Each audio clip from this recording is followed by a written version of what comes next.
नीरी का मुख्यालय कहाँ पर होता है? सर्च करोगे तो थोड़ी सी नॉलेज आपको बढ़ेगी। मैंग्रोव वन पर वैश्विक तापन का क्या प्रभाव होगा?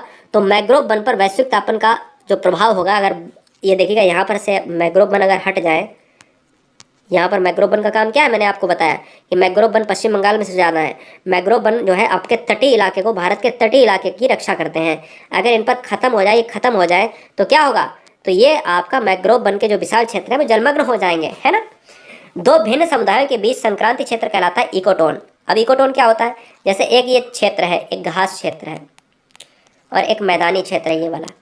इसके बीच वाला जो क्षेत्र आप देख रहे हो, ये वाला क्या है? ये दोस्तों इकोटोन है, ठीक है ना। तो ये दोस्तों, ये वाला जो चिन्ह आप देख रहे हो कि एक क्षेत्र और दोनों क्षेत्र के बीच का जो कॉमन क्षेत्र है, मिलने वाला क्षेत्र, ये इकोटोन होता है, ठीक है।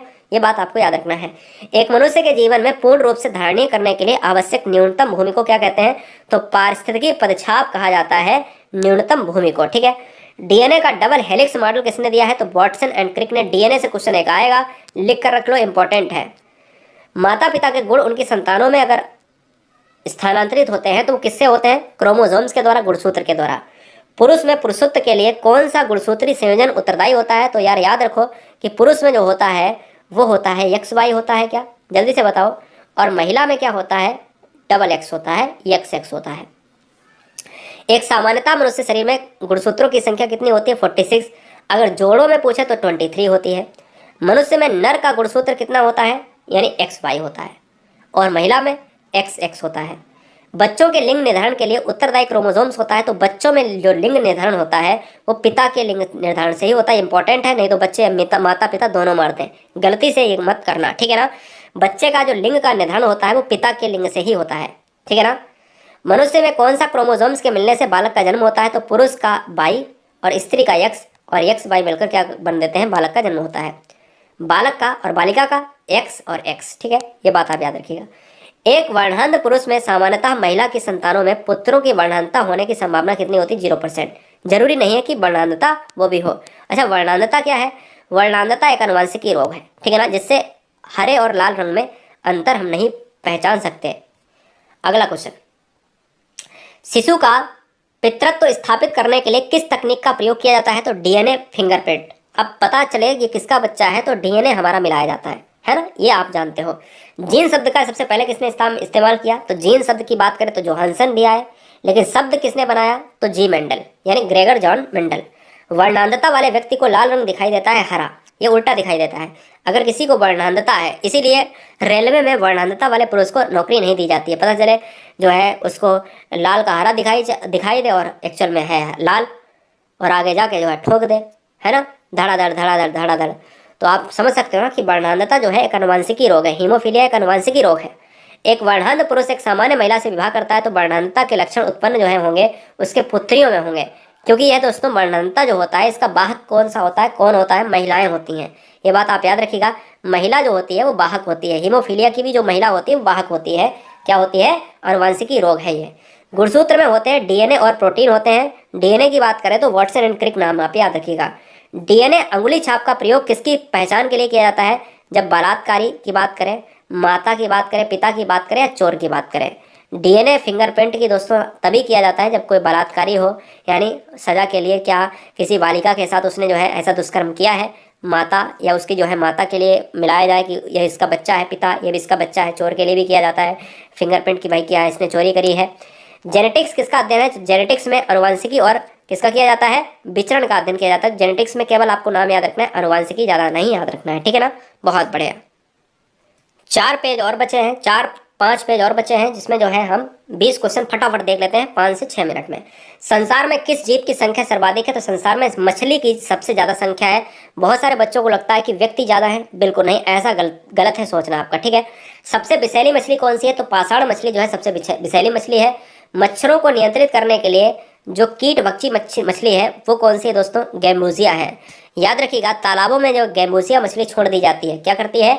ये मच्छरों के लार्वा को खा जाती है। जल से बाहर निकाले जाने पर मछलियां मर जाती हैं। तो ये मर जाती हैं क्योंकि यार देखिएगा वो श्वास नहीं ले पाती हैं। और आप याद रखिएगा कि जो मछलियां होती हैं वो गलफड़े की बात करती हैं, गलफड़े उनमें इंपॉर्टेंट होते हैं। जैसे ही दोस्तों वहाँ से आप निकालेंगे तो उनका जो है गलफड़े काम करना बंद हो जाएंगे, ठीक है। शार्क मछली में कितनी हड्डियां होती हैं? तो शार्क मछली में 0 हड्डियां होती हैं। वेरी वेरी इंपॉर्टेंट है, मछलियों में कोई हड्डी संख्या नहीं है। एम्फीबिया बनाता है, तो एम्फीबिया दोस्तों क्या होता है? जल व स्थल दोनों में।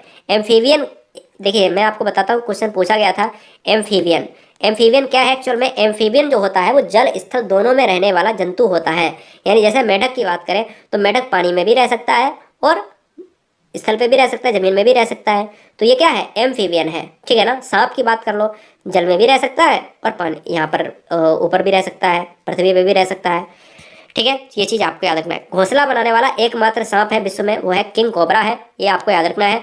अगला क्वेश्चन है, डायनासोर थे, डायनासोर कौन है? मेसोजोइक सरीसृप है। वेरी वेरी मोस्ट इंपॉर्टेंट, लिख लीजिएगा, रट लीजिएगा, बहुत इंपॉर्टेंट क्वेश्चन है। किसकी उपस्थिति के कारण गिरगिट रंग बदलता है? तो वर्णिक जो लवक होता है, यानी वर्णकी लवक होता है, बहुत इंपॉर्टेंट है।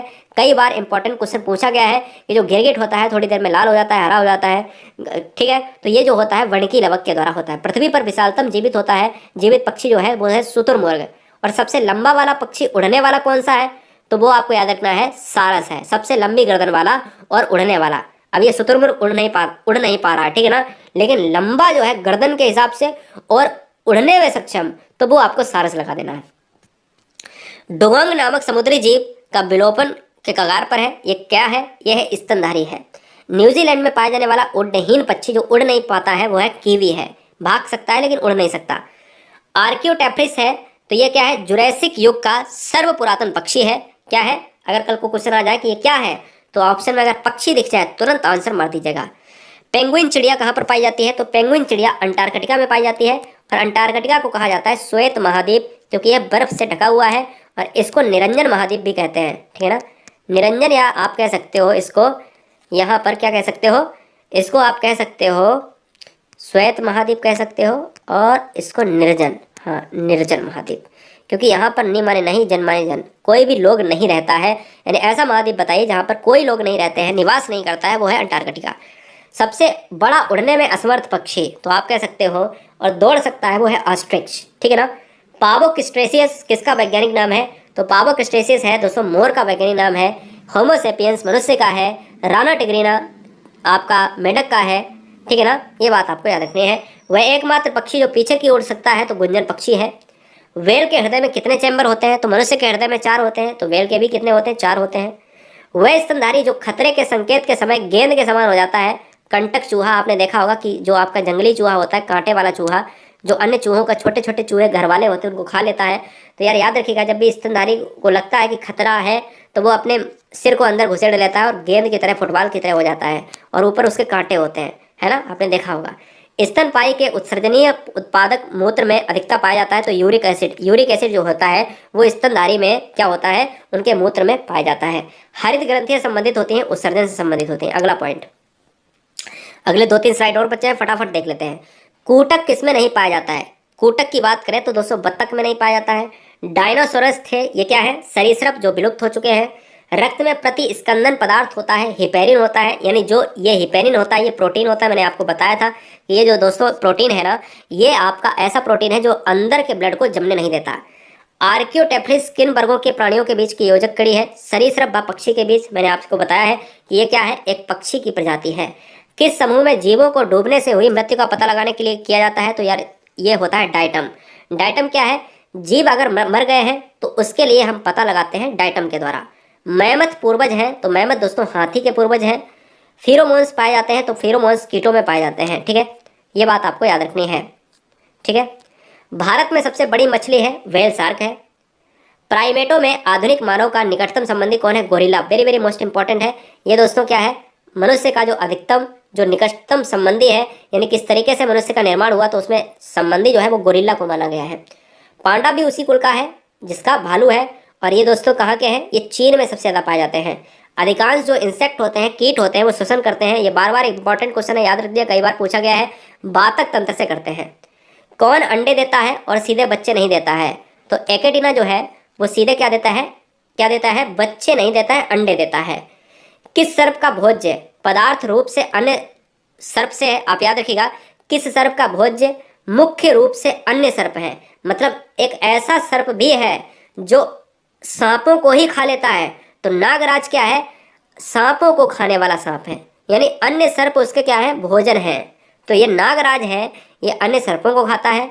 किंग कोबरा है दुनिया में एक ऐसा मात्र सांप जो घोंसला बनाता है, ठीक है ना, ये भी आपको याद रखना है। और अजगर सांप एक ऐसा सांप है जिसमें जहर नहीं पाया जाता। 3 क्वेश्चन पूछे जाते हैं जो मैंने बता दिए, ठीक है। तालाबों और कुओं में छोड़ देने पर एक ऐसी मछली है जिसको मच्छर के लार्वा का नियंत्रण करने में, मैंने अभी बताया कि गैम्बोजिया क्या है, एक मछली है जो मच्छर को खा लेती है, मच्छर के लार्वा को खा लेती है, और यह दोस्तों गैम्बोजिया मछली है, ठीक है, याद रखना है आपको। और दोस्तों ये रहेगा आपका लास्ट जो है, क्या रहेगा, लास्ट स्लाइड रहेगा। मधुमक्खी में जो आपके ड्रोन होते हैं वो क्या होते हैं, जननक्षम नर होते हैं, यानी जो जनन में क्या होते हैं, सक्षम होते हैं, ठीक है ना, वो नर होते हैं, क्या होते हैं, ड्रोन कहलाते हैं। कपोत दुग्ध उत्पन्न करता है, तो यार याद रखिएगा कपोत जो है दुग्ध उत्पन्न करता है, पक्षी है। कौन सा भाग हाथी के गजदंत के रूप में बदलता है, तो दूसरा कृंतक। ये कृंतक क्या होते हैं, दांत की बात करते हैं, ठीक है ना। ये दांत की बात करें तो ये जो है अंतर्राष्ट्रीय मार्केट में इसकी वैल्यू ज़्यादा है, इसलिए इनका जो है शोषण हो रहा है काफ़ी जो है जंगलों में। इसको रोकने के लिए हाथी परियोजना स्टार्ट करी गई है, 1995 की बात कर रहे हैं दोस्तों। डार्विन फिंचेज का प्रयोग किस समूह के लिए किया जाता है, तो पक्षियों के लिए किया जाता है। विलोपन की कगार पर सर्वाधिक संकटापन एशियाई का जो सिर्फ जो परवक्षी है वो है क्या है, ढोल है। और विभिन्न जातियों के ex-situ संरक्षण, ये बहुत इंपॉर्टेंट है।